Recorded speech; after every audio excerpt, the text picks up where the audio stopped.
so there are a couple things I didn't cover last week. At least I don't think I did. Did we talk about the magnet effect? I don't think we did. No, I don't think we did either. So the magnet effect is basically there is a line where your dog will cross and they no longer feel like they are safe to be able to turn around and walk away. And we humans have the magnet effect too.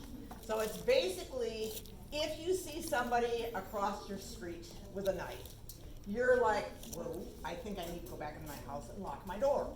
And you are perfectly fine because it's a great enough distance to turn around and get back in your house and lock your door. But, and excuse me for this, but if that person is literally right over you like this, you're not gonna turn your back on them. You're gonna have to defend yourself. So you're not going to turn and flee at that point. You're gonna defend yourself and try to get distance from that. Drive that thing away, that scary person with a knife away, before you feel like you can turn and run. And it's exactly the same with the dogs. So a lot of people will think that the dog's behavior is pure aggression and not fear-based because, well, he'll chase the dog down the street. Well, you have to ask yourself, well, is my dog at that point trying to get this dog to come closer to them, or are they trying to drive it away? And 99.9% of people will say they're trying to drive it away. And everybody has a different magnet effect distance. We've had some dogs in class where literally they are these little tiny specks in the distance that, you know, they're even too far away to shout to, because their dogs have that big of a space before they get kind of sucked in and then they feel like they have to do something about it. So always kind of be aware of that, that there'll be their choice point where they're still got enough distance that they can make a decision to turn around and walk away. But if you get too close, they're probably gonna get sucked in. And it's not because they wanna mess up the other dog, it's because they want to have that other dog go away. And it's actually the exact same thing for the frustrated greeters too, the dogs that want the dogs to get closer because they're so exciting. They have that magnet effect too, it's just, I wanna get closer to this dog. They're not trying to drive it away, they're just like, whoa. And it's usually the dogs that wanna get close and go just charging in with their bad social skills that they end up causing a fight. Because the other dog's going, no, that was rude, don't do that again. So, I just needed you to be aware of the magnet effect. So the other things that we're gonna work on tonight, now that we have our leash skills, is we are gonna work on our emergency exits, and we are gonna work on our mark and move. So the emergency exits are just that.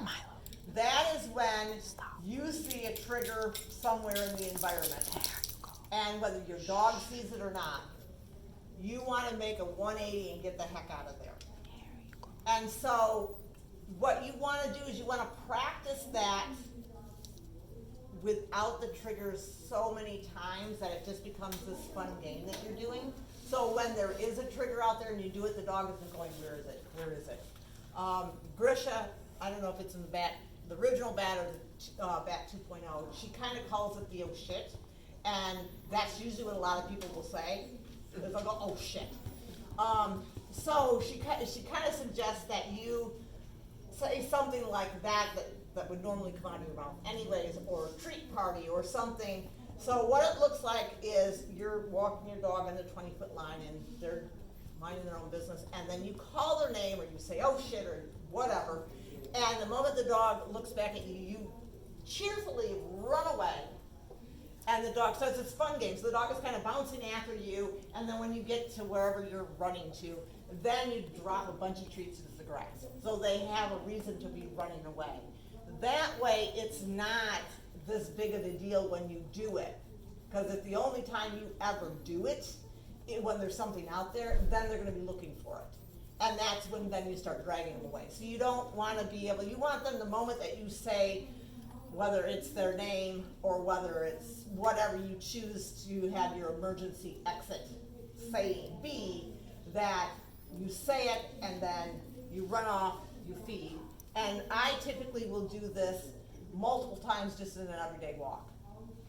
Just randomly, I'll say their name and I'll run in the other direction and feed, and then I just go back on the walk again.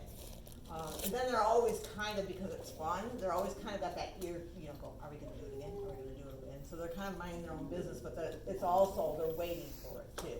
So they spin with you as they go without it being this big deal. And we will actually probably practice that with each other, because we'll practice these skills outside. Mark and move is a little bit different. It's like the very, very first step of when they encounter their trigger. They're at a choice point, but we're not really letting them make a choice at that point. So what it's gonna look like, and these are the things that we're gonna work on next week, specifically when we get there. So mark and move is the dog has clearly seen another dog. You will either say yes or click your clicker. Hopefully that brings the dog's head back to you and you go bounding off. So it's very, very much the same as the emergency exit, except you're marking the fact that they've looked at the trigger. So they need to see the trigger first and then you go bounding off. So it's always, they see the trigger, you mark it in some way, whether it's verbally or your clicker, then you move, then you feed. In bat, it is always move your feet, then feed.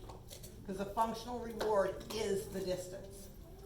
So, and a lot of people have a hard time with that, with the moving their feet part of it. But once you get that, then the dogs really start getting to where they start turning on their own quite easily. So, okay, any questions on that?